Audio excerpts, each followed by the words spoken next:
Jefferson Norman has issued a severe thunderstorm warning for Jefferson County in southern Oklahoma until 7 p.m. At 6:09 p.m., National Weather Service meteorologists warn a severe thunderstorm centered 4 miles southeast of Ryan, moving east at 20 miles per hour. Another intensifying thunderstorm was located 3 miles northeast of Barnes, Texas, and moving into southwestern Jefferson County.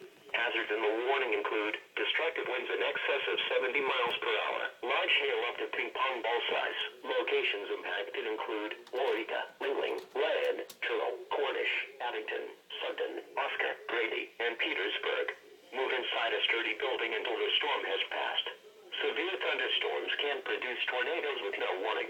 Get to a storm shelter or sturdy building if a tornado approaches.